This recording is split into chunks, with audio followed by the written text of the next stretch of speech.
یا کوئی خفیہ تدبیر کرنا، ایسی تدبیر جس سے اس کو نقصان ہو جائے.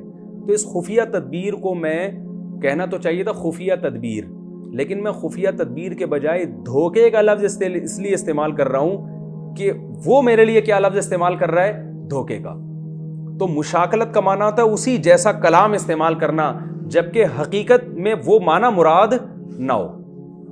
تو قرآن بار بار میں بتاتا ہوں بلاغت بہت ہے قرآن میں، تو قرآن بھی انہی الفاظوں کے ساتھ بات کرتا ہے. تو منافقین بار بار یہ کہا کرتے تھے ہم تو محمد صلی اللہ علیہ وسلم کو اور ان کے رب کو کیا کر رہے ہیں؟ دھوکہ دے رہے ہیں. ہم کیا کر رہے ہیں؟ دھوکہ دے رہے ہیں ان کو. تو اللہ نے فرمایا کہ یہ یخادعون اللہ، اپنے ذام میں دھوکہ کس کو دے رہے ہیں؟ اللہ کو. تو حالانکہ اللہ کو کوئی بھی دھوکہ دے نہیں سکتا، تو اللہ کو تو کوئی نہیں دھوکہ دے سکتا نا، لیکن اللہ نے یہ نسبت ان کی طرف کر دی. اور یہاں تو نہیں ہے، دوسرے مقام پہ اللہ نے فرمایا وَمَكَرُوا وَمَكَرَ اللَّهُ، یہ اللہ کو دھوکہ دے رہے ہیں، حقیقت میں اللہ ان کو دھوکہ دے رہا ہے. تو اب دیکھیں اللہ کبھی بھی دھوکہ نہیں دیتا، لیکن اللہ نے ان کے جواب میں دھوکے کا لفظ استعمال کیے ہیں. تو یہ بطور جواب کے استعمال عام زبان میں بھی عرف میں بھی ٹھیک ہے، اور اس موقع پر یہ لفظ غلط نہیں ہے. سمجھ رہے ہیں؟ تو یہاں بھی یہی ہے یخادعون اللہ، یہ اللہ کو دھوکہ دیتے ہیں. تو یہاں بھی یاد رکھیں یہ وہی استعمال ہوا ہے کہ دھوکہ دینے کی کوشش کرتے ہیں اپنے خیال کے مطابق، اپنے خیال کے مطابق اللہ کو دھوکہ دینے کی.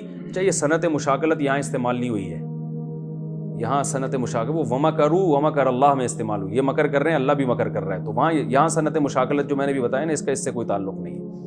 یہاں صرف یہ ہے کہ یخادعون اللہ فی زعمہم، یہ اللہ کو دھوکہ دے رہے ہیں اپنے گمان میں. یعنی فعل بول کر، کبھی یاد رکھیں میں نے دو چیزیں بتائی تھی، کبھی کبھار فعل بول کر فعل کا ارادہ مراد ہوتا ہے، کبھی فعل بول کر دعوی فعل مراد ہوتا ہے. تو فعل بول کر کبھی فعل کی کوشش بھی مراد ہوتی ہے، یہ بھی عرب کلام میں ہے. تو یہاں کیا ہے؟ کوشش. یخادعون اللہ، اللہ کو دھوکہ دے رہے ہیں. کیا مطلب؟ دھوکہ دینے کی کوشش کر رہے ہیں اپنے خیال میں. تو اپنے خیال میں یہی کر رہے تھے، تو قرآن نے انہی کے خیال کے مطابق انہی الفاظ کو ذکر کر دیا. فرمایا وما یخدعون الا انفسہم، اور یہ نہیں دھوکہ دے رہے مگر اپنی ذات کو. حقیقت میں یہ ہو رہا ہے، ان کے گمان میں تو ہے کہ اللہ کو، لیکن اپنے آپ ہی کو دھوکہ دے رہے ہیں. وما یشعرون، اور ان کو شعور نہیں ہے. فی قلوبہم مرض، ان کے دلوں میں مرض ہے، بیماری ہے، کجی ہے، ٹیڑھا پن ہے. کیا مطلب؟ نفاق کی بیماری، شک کی بیماری. یہ دو بیماریاں ہوتی ہیں دل کے اندر نا. شک کی بیماری کہ بھائی دلائل سے دیکھ کر ایک طرف ہو جاؤ، اگر تمہیں اسلام سمجھ میں نہیں آ رہا تو ادھر ہو جاؤ، سمجھ میں آ رہا ہے تو ادھر. لیکن تردد کی بیماری ہوتی ہے نا، بعض لوگ ساری زندگی کنفیوز ہی رہتے ہیں، یہ بیماری ہے. دوسرا نفاق بھی ایک بیماری ہے. تو دونوں بیماریاں مراد ہو سکتی ہیں. نفاق بذات خود بعض لوگوں کی عادت ہوتی ہے دو نمبری کر کر کے نا، بچپن سے ان کو ایک نمبری پسند ہی نہیں ہوتی.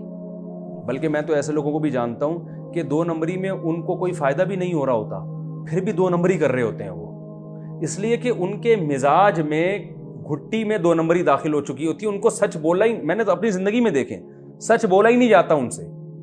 ایسے جھوٹ بھی بول رہے ہوتے ہیں جس جھوٹ میں ان کو کوئی فائدہ نہیں ہے. میں نے اپنے ساتھ اٹھنے بیٹھنے والے لوگوں میں بھی دیکھی یہ چیزیں، بلا وجہ جھوٹ بول رہے ہیں. تو یہی وہ مرض ہے. مرض کا لفظ سے ذکر کیا کہ جو بیماری ہوتی ہے نا وہ انسان کے ساتھ چپک جاتی ہے، ٹھیک ہے نا، اور پھر لوگ اس کو معذور سمجھتے ہیں. تو اللہ فرماتے ہیں یہ بھی کیا ہو گئے ہیں؟ بیمار ہو گئے ہیں. لیکن اللہ ان کو معذور اس لیے نہیں سمجھتے کہ یہ بیماری ان کی اپنی پیدا کردہ ہے. فی قلوبہم مرض، ان کے دلوں میں مرض ہے. فزادہم اللہ مرضا، اللہ نے بڑھا دیا ان کو عذروئے مرض کی، یعنی اللہ نے ان کی بیماری اور بڑھا دی ہے. یہاں بھی وہی اعتراض ہوگا بھئی اللہ نے ان کو جب پکا منافق بنا دیا تو ان بیچاروں کا کیا قصور؟ تو اللہ نے منافق بنایا یہ اس لیے کہ ان کی حرکتیں ایسی تھیں، تو ان حرکتوں کی وجہ سے اللہ نے ان کی بیماری میں اور زیادہ اضافہ کر دیا. جیسے اس کی مثال ہے، آپ کو تیز بخار تھا اور آپ اس میں کھٹا چھولے چاٹ کھا رہے ہو، اور مزید آپ جو ہے نا کولڈ ڈرنک بھی پی رہے ہو اس میں اور حماقتیں کر رہے ہو، آپ کا 103 سے 106 ہو گیا.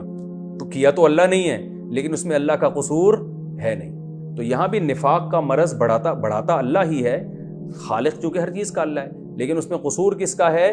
ان کا اپنا ہے. تو اللہ فرماتے ہیں اللہ نے ان کے، اور یہ بددعائیہ کلام بھی ہو سکتا ہے، ماضی کا جو صیغہ ہے نا عربی میں خبر کے معنی میں بھی آتا ہے اور دعا کے معنی میں بھی. جیسے ہم کہتے ہیں رضی اللہ عنہم, اللہ ان سے راضی ہوا, یہ مطلب بھی ہے, اور اللہ ان سے راضی ہو جائے یہ مطلب بھی ہے. تو یہ بددعائیہ کلمات بھی ہو سکتے ہیں کہ ان کے دلوں میں مرض ہے, فزادہم اللہ مرضا, اللہ ان کے مرض میں اور اضافہ کر دے.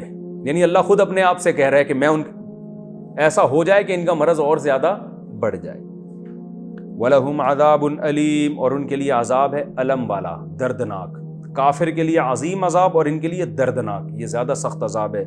بِمَا كَانُوا يَكْذِبُونَ, اس لیے کہ تھے یہ لوگ جھوٹ بولتے, کیریکٹر کے برے تھے یہ لوگ, کردار کے برے تھے, دو نمبری ان میں, اس لیے ان کے لیے زیادہ بڑا عذاب ہے. وَإِذَا قِيلَ لَهُمْ لَا تُفْسِدُوا فِي الْأَرْضِ, اور جب ان سے کہا جاتا ہے لا تفسدوا فی الارض, کہ زمین میں فساد مت مچاؤ. مسلمان ایک چیز کی دعوت کو لے کے چلے ہیں, صاف پتہ چلتا ہے یہ غیر مسلم ہے, یہ مسلم ہے. مسلمانوں کو ایک لائحہ عمل تیار کرنا ہے, بھئی ہماری تعداد کم ہے, ان کی تعداد زیادہ ہے, ان سے لڑنا کیسے, ان میں تبلیغ کیسے کرنی ہے. دودھ کا دودھ پانی کا پانی ہے نا, یہ درمیان میں ان کا کمبختوں کا سمجھ میں ہی نہیں آتا. کبھی ادھر کبھی ادھر ایگریمنٹ کر رہے ہیں, وہ توڑ رہے ہیں, اس سے بہت فساد پھیلتا ہے نا. پھر سادہ لوح مسلمانوں کو جا کے ورغلایا کرتے تھے, یہ جو صحابہ نئے نئے مسلمان ہوتے ان کو جا کے سمجھاتے تھے, الٹی الٹی باتیں کرتے تھے, نبی صلی اللہ علیہ وسلم کے کلام میں اور قرآن میں عیب نکالنے کی کوشش کرتے. تو یہ سب کیا ہو رہا تھا زمین میں, فساد. اس سے لڑائیاں بھی ہوتی ہیں, غلط فہمیاں بھی پھیلتی ہیں. وہ دیکھیں منافق نے حضرت عائشہ رضی اللہ تعالیٰ عنہ پر تہمت لگا دی, اس سے کتنا فساد پھیلا, کتنی سخت اذیت ہوئی آپ صلی اللہ علیہ وسلم کو. تو دو قبیلوں میں جنگ چھڑنے کا خطرہ ہو گیا تھا عصبیت کی بیس پہ. تو اللہ فرماتے ہیں وَإِذَا قِيلَ لَهُمْ, اور جب ان سے کہا جاتا ہے لا تفسدوا فی الارض, زمین میں فساد مت مچاؤ, قالوا, تو ایسے بدبخت ہیں, کیا کہتے ہیں انما کا معنی ہم تو صرف, انما کا معنی ہوتا ہے صرف اور صرف, انما ہم تو صرف, نحنو ہم کیا ہیں, مصلحون اصلاح کرنے والے لوگ. بھئی ایکچولی ہم تو یہ چاہتے ہیں کہ ایک اچھی بات کو پروموٹ کیا جائے, تو ہم نے جو فلاں کی شکایت آپ سے لگائی ہے اس لیے تھوڑی کہ آپ کے دل میں نفرت پیدا ہو, بلکہ آپ کیا کریں, شکایتی ٹٹو بھی آج دیکھیں نا باس کو جا کے بتا رہے ہوتے ہیں. مقصد ہوتا ہے اس باس کے دل میں اس امپلائی کی اہمیت کم ہو جائے, میری اہمیت بڑھ جائے.